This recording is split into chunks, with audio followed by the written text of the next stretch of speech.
you don't have to look very far to get a feeling that crypto and even, frankly, the stock market is in this kind of period where there's not a lot of confidence, right? And so this piece of content actually goes to the heart of that. So I want to get into that in just a minute. But let's take a snapshot. Right here, right now, crypto has been kind of slowly doing this ebb and flow scenario and easing down 1 or 2%. And it's just been kind of ongoing. We've got Bitcoin right at a pretty big level. 23,000 is a very, very key support level that if we slide below 23,000 for Bitcoin, we may be headed a little bit lower. Ethereum is faring a little bit better, obviously. Okay, so right this second, this is what grabbed my attention. The futures markets are now pricing in a 53% chance of a 50 basis point hike and a 48% chance of a 75 basis point hike coming in September. Now, if you don't know what this is about the inflation scenario, rampant inflation that would seem to be getting a little bit better. And that was the overall indicator that we had from Chairman Powell at the end of the July meeting. There has been no August meeting, and will be no August meeting because the FMOC, the Federal Reserve, is basically in summer break or summer recess in the month of August.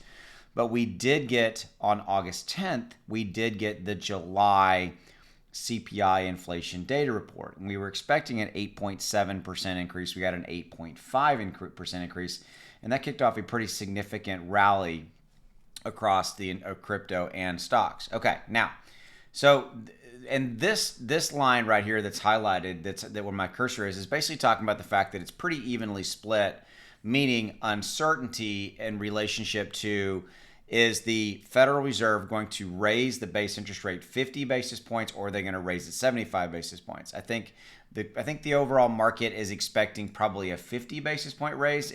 Coming. And by the way, this will come September 20th and 21st is when the Fed is meeting again to make this decision. So we've got a little over a month worth of uncertainty. That's the key message here.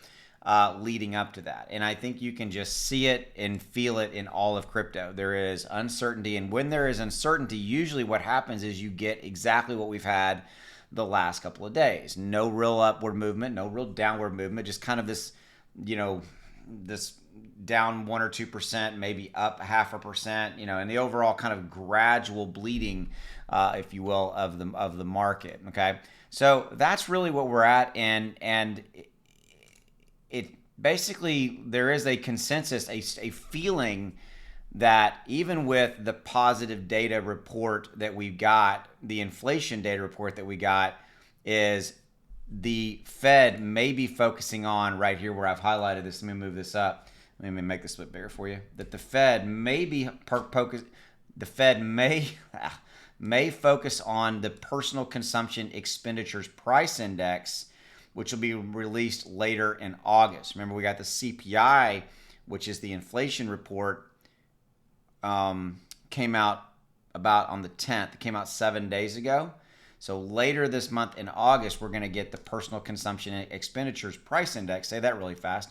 And the fear, I think, is that the Fed's going to really look at that report, and that may be the report that pushes us towards a 75 basis point.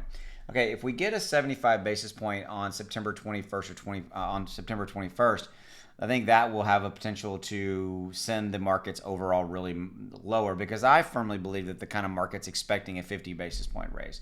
Everybody kind of was really celebrating the Chairman Powell, who's the chairman of the Fed. We were celebrating his remarks. He was saying that we're out of the worst of it, all this kind of stuff. Okay, so I realized that I covered a lot of ground.